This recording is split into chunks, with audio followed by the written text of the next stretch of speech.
It's Christmas every time. You let God love others through you. Mother തെരേസയുടെ ക്രിസ്മസിനെ പറ്റിയുള്ള മനോഹരമായ ഒരു കോട്ടാണ്. വീണ്ടും ഒരു ക്രിസ്മസ് സ്വാഗതമായിരിക്കുന്നു. നാം എല്ലാവരും എങ്ങനെ നല്ല പുൽക്കൂടുകൾ ഉണ്ടാക്കാം, എങ്ങനെ ക്രിസ്മസ് ട്രീ അലങ്കരിക്കാം, എന്തെല്ലാം ഗിഫ്റ്റുകൾ എക്സ്ചേഞ്ച് ചെയ്യാം, എങ്ങനെ നക്ഷത്രങ്ങളിൽ വൈവിധ്യം ഉണ്ടാക്കാം എന്നെല്ലാം ആലോചിച്ച് നമ്മളുടെ സമയം ഇങ്ങനെ സ്പെൻഡ് ചെയ്യാണ്. ഒരു പരിധി വരെ ഇതിനൊക്കെ കാരണം വിപണി തന്നെയാണ്. പക്ഷെ പല സ്ഥലങ്ങളിലും ഇതിനേക്കാൾ മീനിങ് ഫുൾ ആയിട്ട് ക്രിസ്മസ് ഒരു അനുഭവമായി മാറുന്നുണ്ട്. അങ്ങനത്തെ ഒരു അനുഭവമാണ് ഞാൻ ഇന്ന് നിങ്ങളുമായിട്ട് ഷെയർ ചെയ്യാൻ ആഗ്രഹിക്കുന്നത്. ഒരു സൺഡേ സ്കൂൾ ടീച്ചർ കുട്ടികൾക്ക് ക്രിസ്മസ് ടൈം ആയപ്പം പല ഗ്രൂപ്പുകളിലാക്കി ടാസ്ക് കൊടുത്തു.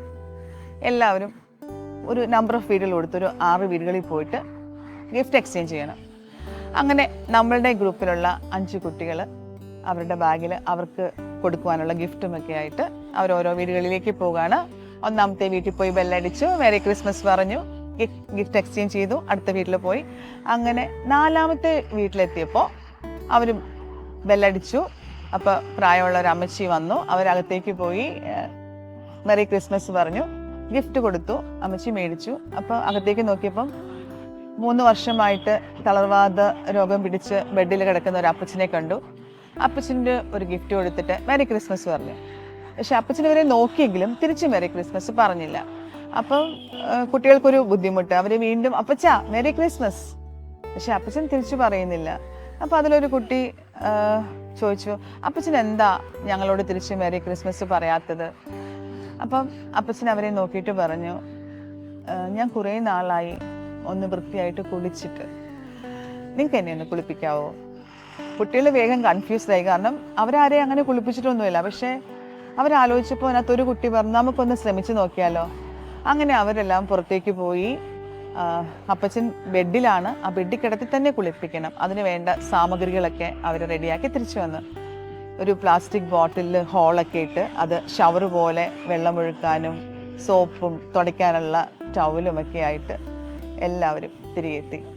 പിന്നെ അതൊരു ആഘോഷമായിരുന്നു. അവർ ഓരോരുത്തരായിട്ട് അപ്പച്ചൻ്റെ ശരീരഭാഗങ്ങളൊക്കെ തുടച്ച് കഴുകി വൃത്തിയാക്കി അപ്പച്ചനെ സുന്ദര കുട്ടപ്പനാക്കി, പൗഡറൊക്കെ ഇടിപ്പിച്ച് മിടുക്കനായി. ഇനി മേരി ക്രിസ്മസ് പറയാവോ? അപ്പം അപ്പച്ചൻ അവരെ നോക്കി ഒന്ന് പുഞ്ചിരിച്ചിട്ട് മേരി ക്രിസ്മസ് പറഞ്ഞു. കുട്ടികൾക്ക് സന്തോഷമായി. അപ്പച്ചൻ ഒരു കാര്യം കൂടി അവരോട് ആവശ്യപ്പെട്ടു, എന്നെ ഒന്ന് കെട്ടിപ്പിടിച്ച് ഒരു ഉമ്മ തരാവോ? കുട്ടികൾക്ക് സന്തോഷമായി. അവരെ ഓരോരുത്തരും അപ്പച്ചനെ കെട്ടിപ്പിടിച്ച് ഉമ്മ കൊടുത്ത് അവിടെ നിന്ന് യാത്രയാകുക.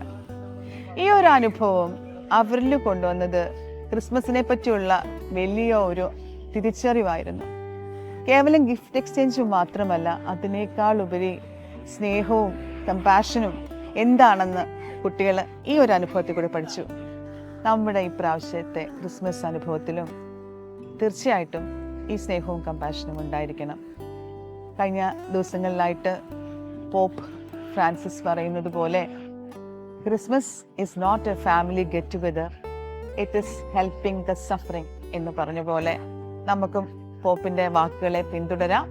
ഇപ്രാവശ്യത്തെ ക്രിസ്മസിൽ നമുക്ക് ഏറ്റവും അർത്ഥവത്തായി തോന്നുന്ന ഒരു കാര്യം, നമ്മുടെ മുഖത്ത് മാത്രമല്ല നമുക്ക് ആന്തരിക സന്തോഷം കൊണ്ടുവരുന്ന ഒരു വലിയ എക്സ്പീരിയൻസ് നമ്മളുടെ എല്ലാവരുടെയും ജീവിതത്തിൽ ഉണ്ടാക്കിയെടുക്കണം.